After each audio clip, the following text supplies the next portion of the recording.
So good evening students. हाम्रो Aspire एकाडेमीको ACCA program अन्तर्गत फाइनेन्शियल रिपोर्टिङको डेमो क्लासेसमा चाहिँ सबैलाई स्वागत छ। र आज चाहिँ हामी one of the complex standards financial इन्स्ट्रुमेन्ट्सको बारेमा चाहिँ डिस्कस गर्न जाँदैछौँ। सो बेसिकली यो भिडियोमा चाहिँ हामी फाइनेन्शियल इन्स्ट्रुमेन्ट्स भनेको के हो, फाइनेन्शियल एसेट्स भनेको के हो, फाइनेन्शियल लायबिलिटी भनेको के हो, त्यो विषयमा चाहिँ डिस्कसन गर्छौँ। र बाँकी त्यसको रिकग्निसन मेजरमेन्ट चाहिँ हामी नेक्स्ट भिडियोमा कुरा गर्नेछौँ। सो फाइनेन्शियल इन्स्ट्रुमेन्ट्सलाई चाहिँ one of the complex standards मानिन्छ। बोथ प्र्याक्टिकली अप्लाई गर्न पनि यो गाह्रो छ, प्लस फाइनेन्शियल रिपोर्टिङको एक्जामिनेसनको पोइन्ट अफ भ्यूबाट पनि यसलाई चाहिँ अलिकति कम्प्लेक्स, अलिकति च्यालेन्जिङ स्ट्यान्डर्ड नै मानिन्छ है। तर हामी चाहिँ यसलाई स्टेप बाई स्टेप बिस्तारै कन्सेप्ट बाई कन्सेप्ट बुझ्दै जान्छौँ। त्यो भइसकेपछि चाहिँ यो कम्पेरिटिभली चाहिँ हामी त्यसलाई सकेसम्म इजी बनाउन चाहिँ ट्राई गर्छौँ है। सो सबभन्दा पहिला चाहिँ फाइनेन्शियल इन्स्ट्रुमेन्ट्स पढ्नको लागि चाहिँ हामीले बेसिकली तीनटा स्ट्यान्डर्ड्स चाहिँ कभर गर्नुपर्ने हुन्छ। यसमा चाहिँ हाम्रो सबभन्दा पहिला IAS 32 छ, जसले चाहिँ फाइनेन्शियल स्टेटमेन्ट्समा फाइनेन्शियल इन्स्ट्रुमेन्ट्सलाई कसरी प्रेजेन्ट गर्ने त भन्ने हिसाबमा चाहिँ कुरा गर्छ। नेक्स्ट हामीसँग छ IFRS 7, जसले चाहिँ फाइनेन्शियल इन्स्ट्रुमेन्ट्सको डिस्क्लोजर्सको बारेमा चाहिँ कुरा गर्छ। नोट्स टु अकाउन्ट्समा चाहिँ के लेख्नुपर्छ त फाइनेन्शियल इन्स्ट्रुमेन्ट्सको बारेमा भन्ने कुरा चाहिँ IFRS 7 ले गर्छ। भने हाम्रो लागि मोस्ट इम्पोर्टेन्ट स्ट्यान्डर्ड भनेको चाहिँ IFRS 9 हो, जसले चाहिँ फाइनेन्शियल इन्स्ट्रुमेन्ट्सलाई चाहिँ बुक्स अफ अकाउन्ट्समा कसरी मेजर गरिन्छ, मेजरमेन्ट अफ फाइनेन्शियल इन्स्ट्रुमेन्ट्सको बारेमा चाहिँ IFRS 9 ले चाहिँ कुरा गर्दछ है। सो अब यसमा अझ डिपली जानुभन्दा अगाडि सबभन्दा पहिला त बुझ्नु पर्यो फाइनेन्शियल इन्स्ट्रुमेन्ट भनेको के हो, राइट। अब फाइनेन्शियल इन्स्ट्रुमेन्ट भनेको चाहिँ के हो भन्दाखेरि इज एनी कन्ट्र्याक्ट है। यो भनेको चाहिँ के हो, कन्ट्र्याक्ट हो। जेनरली यो रिटर्नमै हुन्छ, तर ओरली भर्बली भएकोलाई पनि कन्ट्र्याक्ट त मान्न सकिन्छ। कतिपय केसमा इम्प्लाइड सब्सटेन्सलाई पनि कन्ट्र्याक्ट मान्न सकिन्छ, राइट। सो अहिलेलाई चाहिँ के बुझौँ भन्दाखेरि it's a contract, it can be anything, written, oral or implied, जे नि हुन सक्यो है। That gives rise to financial asset of one entity and a financial liability or equity instruments of another entity भनेको छ है।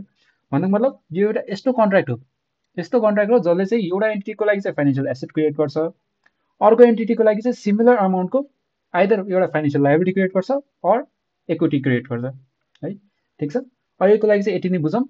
यति नै बुझिसकेपछि सबभन्दा पहिला हामी फाइनेन्शियल एसेट र फाइनेन्शियल लायबिलिटी भनेको के हो बुझ्छौँ, त्यसपछि ब्याक टु यो डेफिनेसनमा आएर यसलाई अझ क्लियर बनाउँछौँ है त।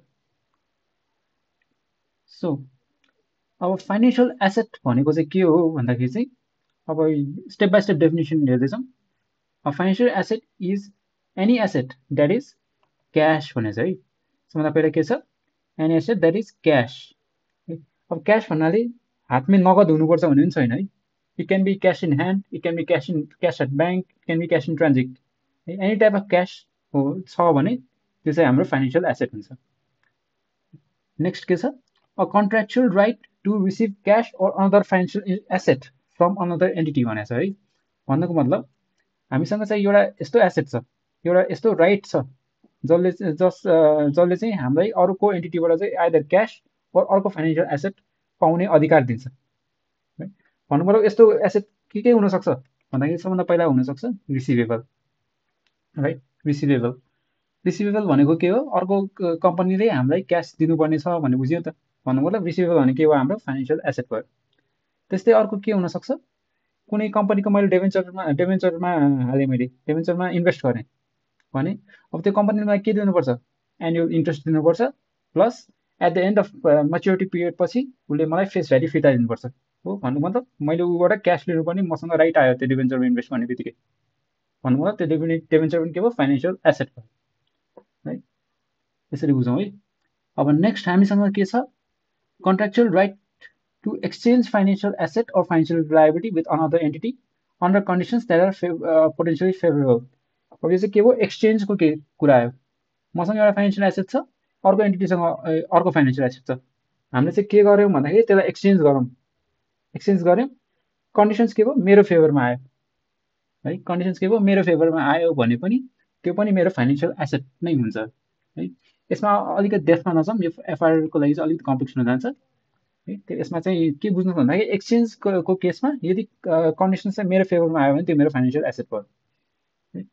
अनि नेक्स्ट हामीसँग के छ, equity instrument in another entity. भन्नु मतलब मैले कुनै कम्पनीको इक्विटीमा इन्भेस्ट गरेँ, अथवा आइपिओ भरे एफपिओ भरे अथवा सेकेन्डरी मार्केटबाट कुनै कम्पनीको सेयरमा इन्भेस्ट गरेँ अरू अरू कुनै माध्यमबाट इन्भेस्ट गरेँ भने त्यो पनि मेरो फाइनेन्सियल एसेट नै हुन्छ। ठिक छ, यहाँसम्म क्लियर छ? अब फाइनेन्सियल लायबिलिटी भनेको के हो त भन्दाखेरि फाइनेन्सियल लायबिलिटी भनेको चाहिँ ठ्याक्कै फाइनेन्सियल एसेटमा जे छ नि त्यसको ठ्याक्कै उल्टो हो है, ठ्याक्कै मिरर इमेज हो त्यसको।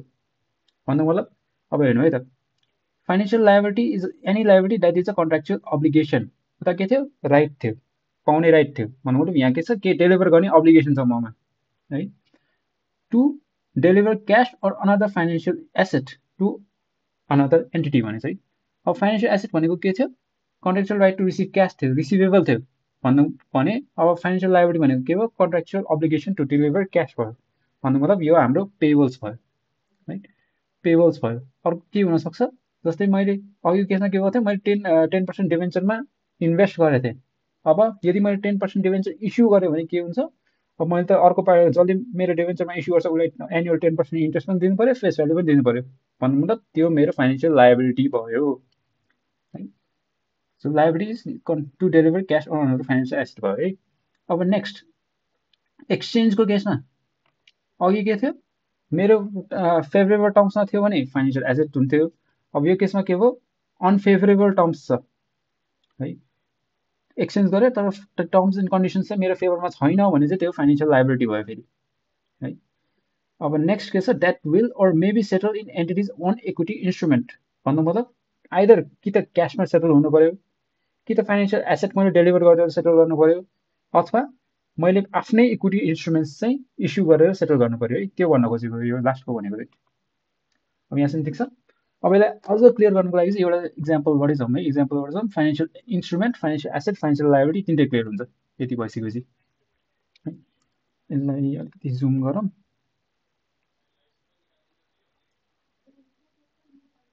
ओके, सो हामीसँग दुईवटा एन्टिटी छ है, एन्टिटी ए र entity B. Let's say entity एले चाहिँ एन्टिटी बीलाई के गर्यो? सेल्स गर्यो, क्रेडिटमा सेल्स गर्यो भने एन्टिटी ए को लागि चाहिँ के आयो? रिसिभेबल आयो है। त्यस्तै एन्टिटी बी को लागि चाहिँ के आयो? पेबल आयो हो। ठिक छ? अब रिसिभेबल भनेको के हो त? रिसिभेबल भनेको अब एन्टिटी बीबाट उसले पैसा लिन्छ, contractual right to receive cash from entity B हो। भनेपछि अब यो हाम्रो के भयो? फाइनेन्सियल एसेट भयो एन्टिटी ए को लागि। अब बी को लागि के छ? उसले पेबल सेटल गर्नु के गर्नु पर्यो? एन्टिटी एलाई क्यास दिनु पर्यो, contractual obligation to deliver cash हो। भन्नु मतलब यो हाम्रो के भयो? फाइनेन्सियल लायबिलिटी भयो। यहाँसम्म ठिक छ?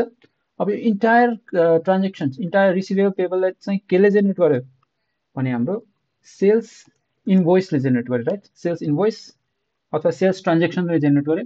भन्नु मतलब अब यो सेल्स इन्भोइस चाहिँ के भयो? हाम्रो फाइनेन्सियल इन्स्ट्रुमेन्ट भयो that generates receivable for one entity, financial asset for one entity, and payable, financial liability for another entity है। यस्तै नेक्स्ट एक्जाम्पल, जस्तै एन्टिटी एले चाहिँ इक्विटी सेयर्स इस्यु गर्यो अथवा चाहिँ के भयो? Initial public offering IPO issue गर्यो। एन्टिटी बीले चाहिँ के गर्यो? Invested in IPO of entity A हो।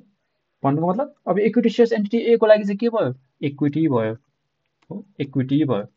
अब एन्टिटी बी को लागि यो इन्भेस्टमेन्ट के भयो? फाइनेन्सियल एसेट भयो, फाइनेन्सियल एसेट भयो सरी, फाइनेन्सियल एसेट भयो ओके।